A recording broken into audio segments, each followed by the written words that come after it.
这个角度呢，其实是很漂亮的，照的很好看，就在塔底下。这个嘉清站呢，就在旁边这个很近。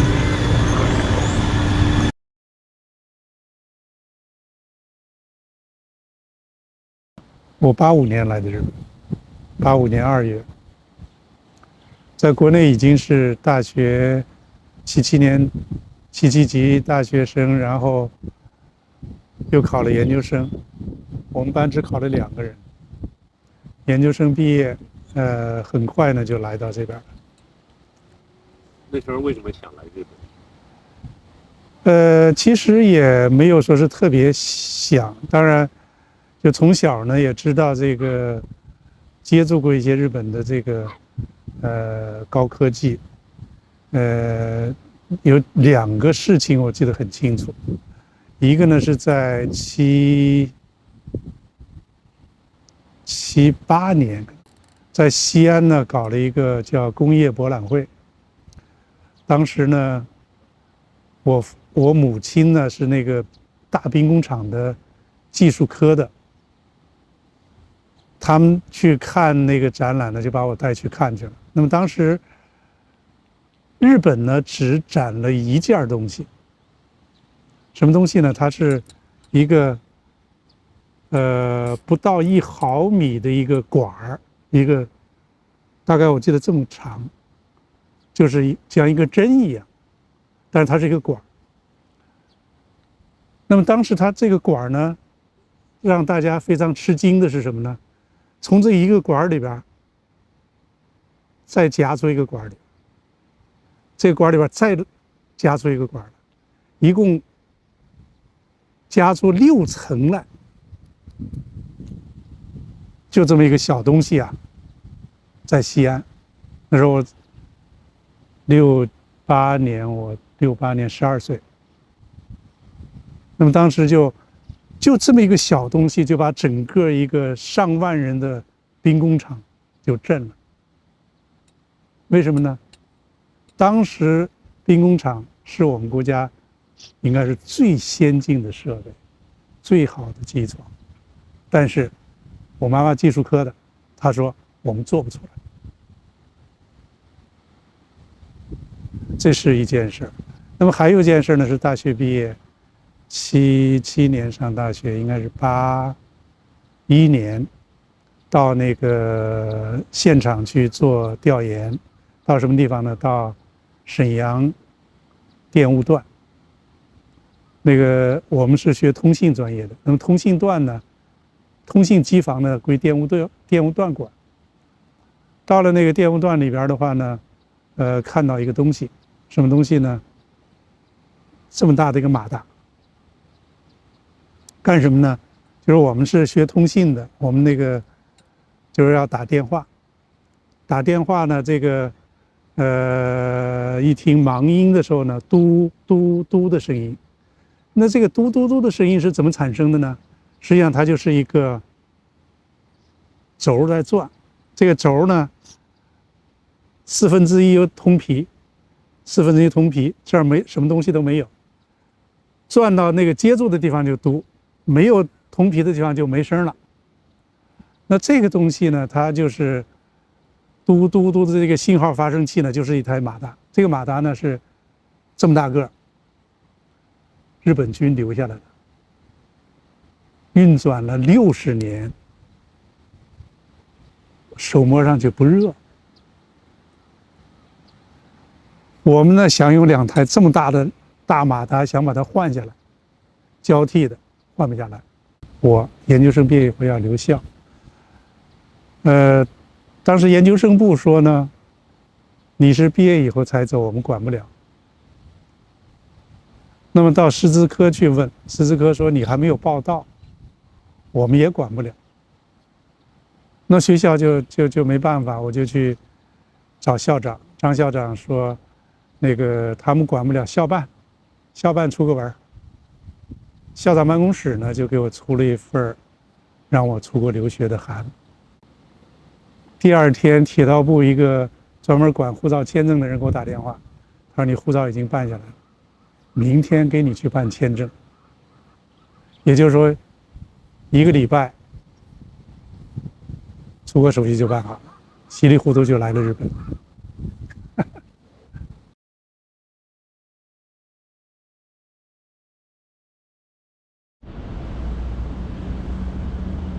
からですね、住所、あと免許証の番号をですね、種別まで書いていただいて、緊急連絡先までお願いします。すみません、お願いします。我说那个第一代是14年，然后这个第二代是20年开始贩卖的。初代のモデルと今のモデル大きな違い、駆動方式が初代は前輪駆動だったんですけども、このモデルは後輪駆動のモデルになっています。而这个第一代呢是前轮驱动，第二代呢是后轮驱动。第一代是4个座，第二代呢变成5个座，那个也是大家这个提的要求比较高的。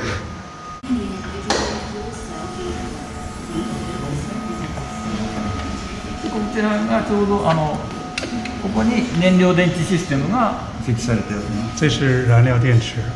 ここで燃料の水素と空気中它利用这个氢罐里来的氢气和空气中的氧气发生电化学反应来发电，同时还产生水。这里发的电呢，就直接来驱动电机推动车来走。产生的水呢，除了冷却使用以外呢，就都排掉了。大概走1公里呢，会产生半杯的干净水。走りながら排出するのと電源を切った時に排出される量になります。然后这个水呢，就是在逐渐的呢就排出去，或者是开电源的时候、关电源的时候就会排掉。这个接口呢是把这个这儿发的电往外输送的一个接口。那么在紧急情况下，这个有灾害的时候，那个家庭用电需要一个就是直流交流的一个变换器。那么这个家庭呢，在这个满氢气的情况下，可以大概供它4、5天使用。这儿出来的是直流，那么要把它变成交流，才能够给家里面用。一般这个什么润滑油啊、什么冷却剂啊，和其他的车都不一样。唯一一点就是给这个冷却的部分的这个液体呢，它不是一般的水，而是一种叫高绝缘度的水。车轮呢标准的是19英尺，那么 option 呢可以选择20英尺。他说这个看上去啊，和一般的汽车基本上都没什么太大的区别，操作也都一样。唯一的一个不同呢是这个 H2O 这个键，这个键的意思就是水啊，就是氢二氧。那么当它摁下去的时候，里边的存的水产生的水就会排出去。为什么呢？有些时候在这个进停车场，如果是在立体的停车场，水流下来会把底下的车搞脏。哦。那么在这个时候，在进停车场以前，就把它摁下。那这样的话呢，在里边就不会再排水。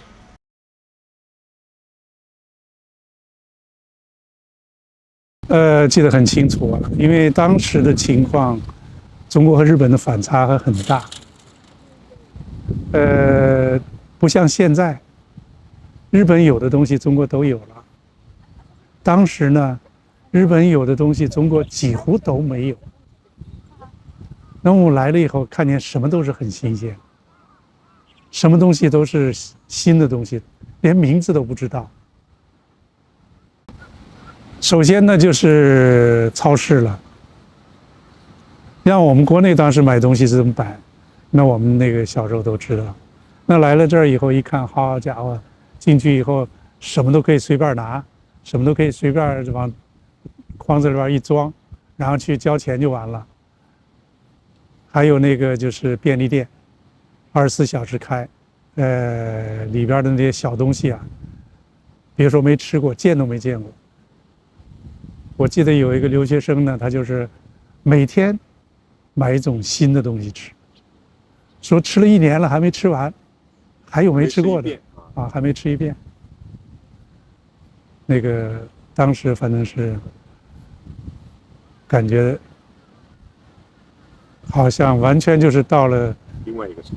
另外一个世界去。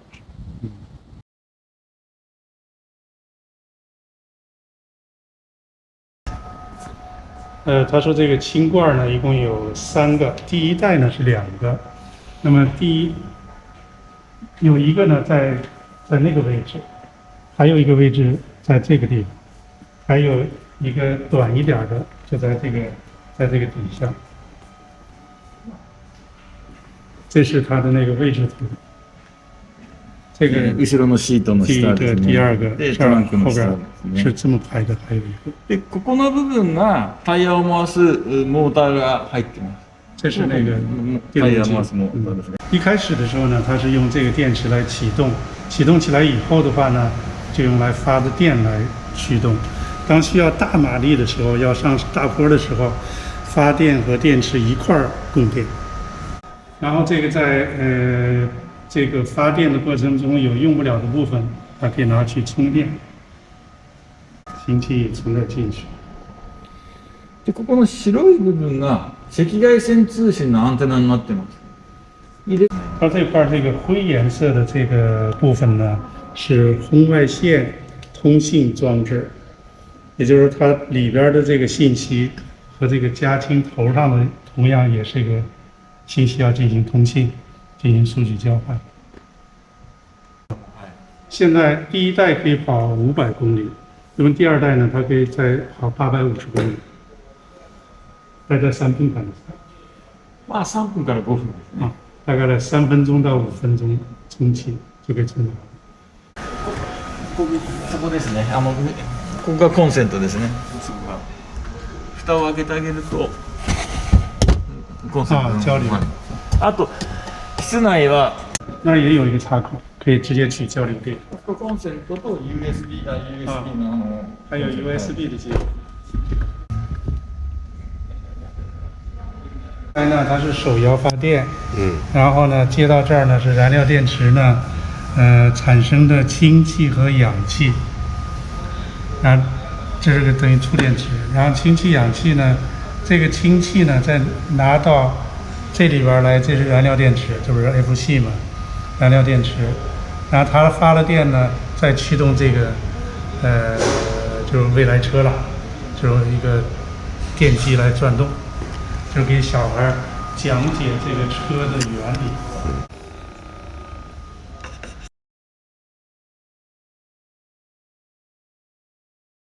对，我在国内读完硕士，实际上我们是84年12月毕业入职，2月份我就到了日本。然后呢，这个我来日本呢，日语一点都不会，啊伊维德啊都不知道。那怎么办呢？就整天和老师练英文，也还行。那个他们嘛，只要你觉得你的英文听不懂，他就认为你的英文很好。到后来呢，就又去在名古屋大学的语言中心学了半年的日语。半年的日语以后的话呢，就什么都会说了。然后呢，4月份入学，然后又读了博士后期课程，就是相当于我们的国内的博士课程，读了2年，前期是2年，后期是3年，读了3年。后来呢就在日本就职工作了。我在国内学的是通信，到了名古屋大学呢。做这个语音信息处理，语音数字信息处理，就是给这个计算机呢，装一个嘴巴，再装一个耳朵，现在比较时髦的说法叫人工智能。工作以后的话呢，一直在做这个叫信息系统方面的工作。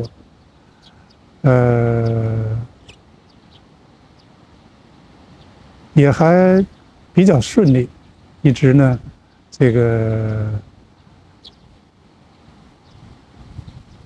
家庭也还都可以，又生了2个孩子，现在有2个孙子。现在我已经退休了。退休以后这几年呢，就是一直在做氢能方面的一些调研吧。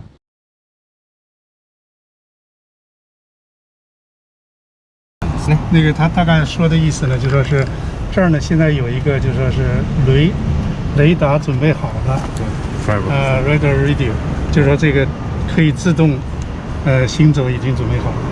在这个时候呢，摁一下这个键，它就开始这个背景呢就会变蓝了。变蓝以后呢，这个手就可以离开这个方向盘，它自己就跑。从这儿要上高速了，上高速以后呢，它可能就要开始那个自动。で、青になったので離します。哦，现在变成蓝的以后，它就完全可以把手松开了。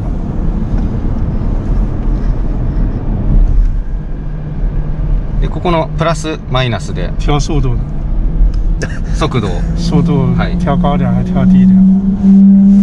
で、この書いてあるサインのプラス15キロまで、はい。这路标是60公里，那么超过15公里可以，也就是说60加15是它现在定的75公里。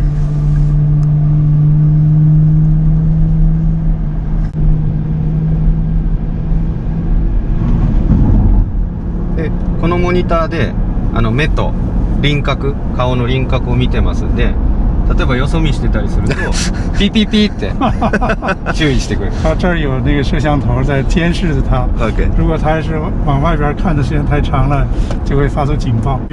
你看拐弯，它自动拐弯了，方向盘的自动的动，速度也保持得非常好。前面有车快，它也不跟上去。现在变成灰的，它又得去拿着方向盘。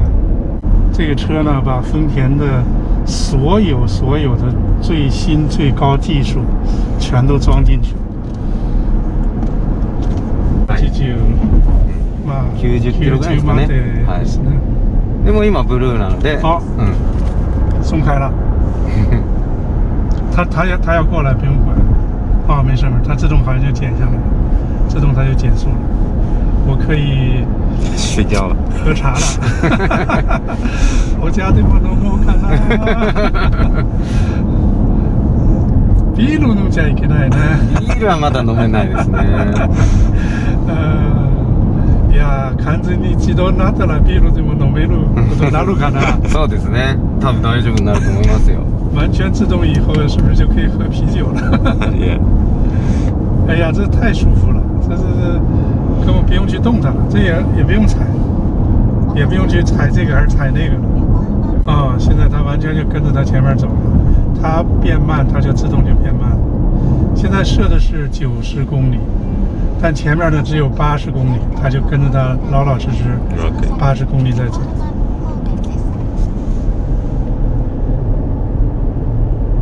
习惯了以后呢，开车真是太舒服了。特别是开长途的话，几乎可以不用去动了。この通りでいいね。大丈夫です。はい。押すとこうやって出てくるので、あともうこの開始、これを押すだけです。然后按一下底下那个键，再按一下开始键，它就开始。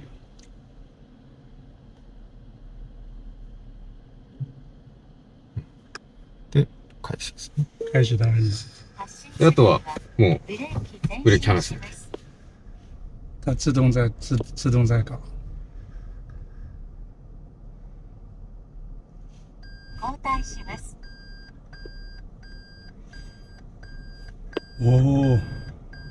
进来了。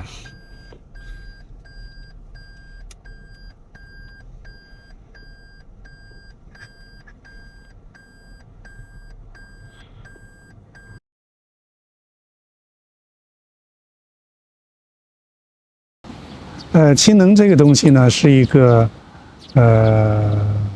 其实是一个很早以前就发现的一个东西，但是真正把它实用化，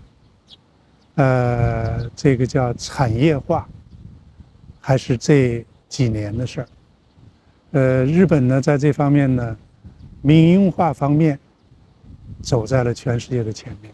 当然，美国呢，在军用方面呢，也是很厉害的，包括当时阿波罗计划里边，实际上用的就是氢能。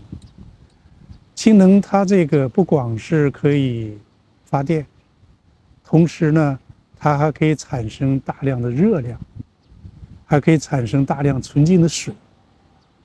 那么这些呢，在地面上到处都是，但是到了宇宙飞船里边，这都是非常重要的资源。真正这个日本这个氢能方面最显著的一个标志呢，就是刚才我们时称的那个氢车，叫日文叫米莱，中文是未来两个字。这个车呢，它加氢3-5分钟，现在呢可以跑到850公里。这样的话呢，它比起这个电动车来说，有一些优势。一方面呢，它是充电的时间长这个问题克服了。第二个的话呢，它是完全是一个绿色的一个能源，因为它这个氢气和氧气，空气里边的氧气发生化学反应产生电，留下来的只有水，完全是和碳没关系的。当然，现在这个制造氢气的过程中，可能还涉及到碳的因素，那是另外一回事。氢能的话呢，它在日本大概有这么几个方面。日本的这个氢能呢，它专门政府有一个叫路线图。那么路线图里边呢，它实际上是讲了3方面的内容。那么呢，我给它在中国呢翻译成这个3大支柱。那么3大支柱呢，首先第一个支柱呢是刚才提到的，类似于轻车、轿车这样的东西。除了轿车以外呢，还有卡车、叉车、大巴、重卡，还有轮船、飞机、自行车、摩托车，只要是动的东西都算进去。那么呢，它是一种移动式的氢能利用，这是第一大支柱。那么第二大支柱呢是不移动了，是固定式的氢能利用。那么这个现在用的最多的呢是家庭发电，用这个就是管道煤气，先把它用来制氢，用氢气呢再去用燃料电池来发电，供家庭来使用。同时呢，它产生的大量的热量，把它变成热水取暖。是的，他准备了一个非常大的一个热水瓶、暖水瓶，把这个热水呢全都放进去，可以洗澡。日本人每天都要泡澡，那么还可以洗碗、洗衣服。洗衣服啊，这个用凉水和用热水洗的效果完全不一样。另外的话呢，冬天呢还可以用作地暖。那么这个是第2个方面。当然呢，就是说我们现在国内呢，还有一些这个无人站、无人的各种各样的站，用这个东西也是一个很好的一个选择。日本也有些地方也都在用了，就是电线不容易拉过去的地方，那么用这种方式，就是固定式的氢能利用。那么还有第3个，这个日本现在用的比较多的呢，就是火力发电。火力发电呢，一般中国和日本现在现状都差不多，烧煤、烧天然气。那么日本呢，决定在10年之内要砍掉90%。用什么来代替呢？就是要烧氢气来代替，因为氢气它可燃呢，燃烧，然后用它来就是燃烧发电。这个呢，在日本，做的呢也是比较先进的。为什么呢？从天然气换成氢气，它需要一个过程，不是说一觉醒来就可以换过去。它要比如说一开始呢，在燃气里边加5%的氢气，加10%的氢气，30%、60%、90%，最后100%，有这么一个过程。换句话说呢，这个在2种燃气和氢气一块烧的情况下，这个涡轮发电机机组会产生需要很多调节的地方。具体来说的话呢，它这个燃烧的频率不一样，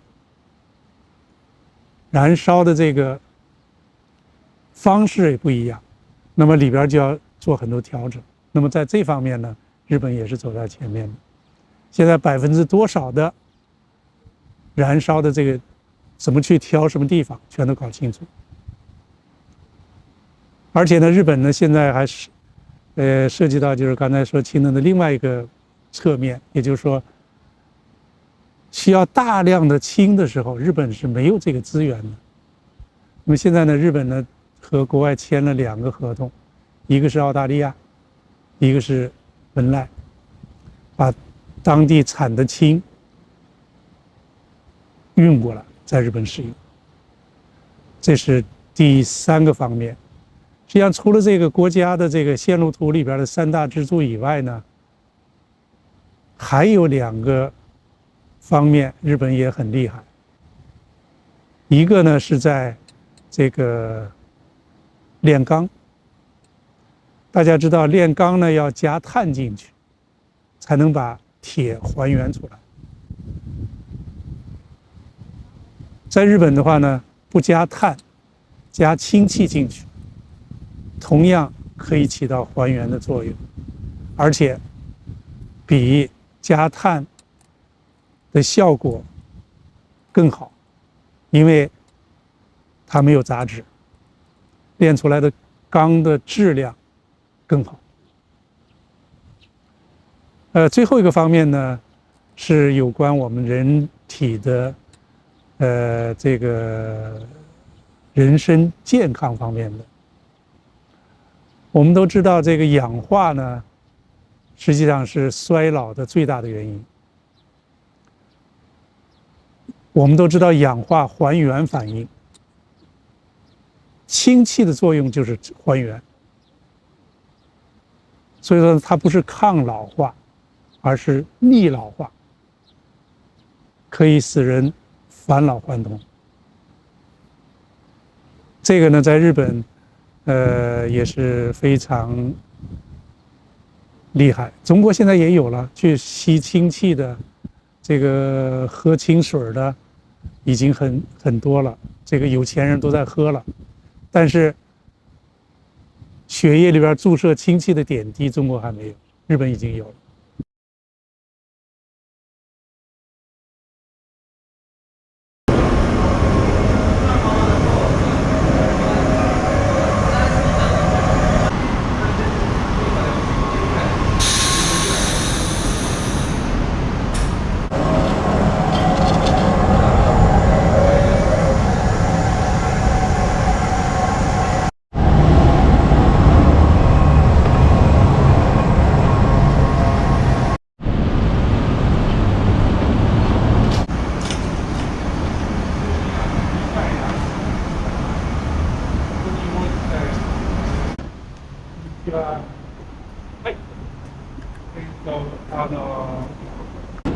它这是东急大巴公司有2台轻车，这个加氢站的容量太小，加一次已经把气儿用光了，还没有装满，现在等着那边再加压，然后呢再继续装。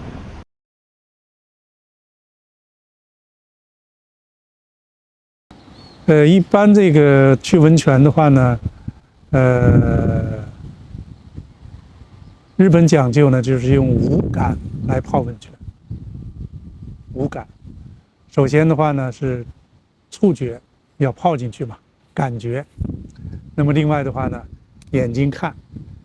这个温泉呢有各种各样的颜色，有黄的，有透明的，有白的，有黑的，有各种各样的颜色。然后呢，嗅觉，这个每个温泉呢都有不同的味道。那么听觉，温泉呢有各种各样的声音，听起来也很美。还有呢，就是我每到一个温泉呢都要尝一尝，当然不能，有很多温泉是不能喝的嘛，但尝尝味道还是可以的。这是日本一个比较普通的说法。那么我说呢，六感，第六感，第六感的感是哪个字儿呢？这个看就那看，那个。为什么可以这么说呢？我泡过一个很独特的温泉，它把我60年的一个持病给治好。持病呢，就是日语，就是保持的持病，就是一直有的病。我有个什么毛病呢？这个眼珠子啊，时不时的有个在后边有个针扎的一个痛，一下疼起来很厉害，但是很快就一瞬间就没有了。那么后来呢，就是在这个地方也有这个毛病。好在当时开车去泡温泉，这个不是右脚，左膝盖底下那也有同样的痛，但是有一个温泉泡完了以后就消失了。那这个东西你说它是五感能说明吗？就是第六感，神经感。可能是一个神经痛的病，就让它给治好。日本的温泉呢有很多各种各样的种类，大家可以有机会呢去多体验一下，说不定会发现许多有独特效能的功能的一些温泉。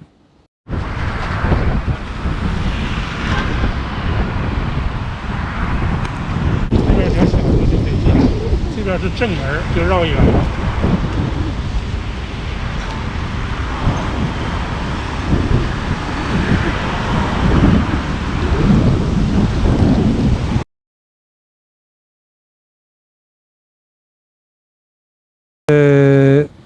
从我个人来说的话呢，永驻，也就是我现在这个状态和规划，两个都挺不错，各有各的好处。我为什么没有去规划呢？是因为没有这方面的需要。如果是有这方面的需要，我可能早就规划了。因为我做的工作呢，在日本做的工作呢，和中国没有任何关系。我做信息系统，完全是和日本人那个硬拼的，这个没有必要非得要到别的国家去，需要签证啊，一直就没有这方面要求，所以就一直就没有办，没有其他的原因。就当时我们公司负责台湾的新干线建设 ，C220 工区是我们公司搞的。那么曾经当时说是要派我过去，那我派我过去，我中国的护照肯定去不了。那么当时要是说公司说决定派我去了，我当时可能就把日本国籍就拿到了。后来呢，没派我去，我就没有这个必要。没有感觉什么辛苦，相反呢，我呢可能比较特殊一些，就是说在日本的公司也好，还在中国公司也好，都是不接受人领导的职务。那么，比如说我在日本的公司，我是科长，那么上面的部长、本部长都兼职的，不兼职的就是社长。然后我呢是整个公司的 IT 方面的事儿就我一个人说了算，工作也比较自由，我只要给他完成他的要求。平时我5点他们都在加班，我不加班。5点我准时回家，或者是5点以后，星期六、星期天干自己的事儿，做自己的 volunteer。就像我这样5点能够回家的中国人应该是不多的。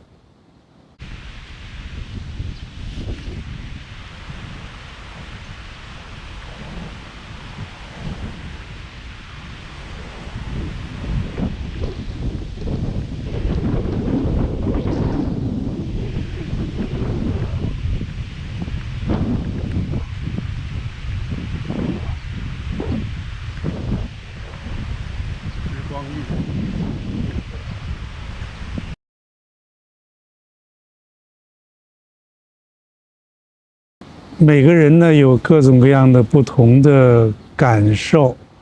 另外的话呢，这个就是说实际接触过还是没有接触过，道听途说和这个实际去体验还是有很大的差距的。回过头来看一看，在日本，在中国。如果是再选择的话呢，可能还会选择日本。为什么呢？我这个人思想比较简单，就是说没有那么复杂。这个简单点比较好。在这儿，在日本的话呢，相对来说就比较简单一些，没有那么太多的复杂的东西。人与人际，包括这个工作也一样。你像在日本的话呢，就是再好的朋友，他不会请人到家里边去。家里边就是完全是一个个人的空间，和公司没关系，和其他人没关系。你请我吃了啊，叫他吃饭都没叫我了，不存在这些事儿，谁也别去。真是比较简单。你到政府去办点事儿，他说能办，那就是能办；他说办不了，你去找天皇也办不了。那就很简单吧。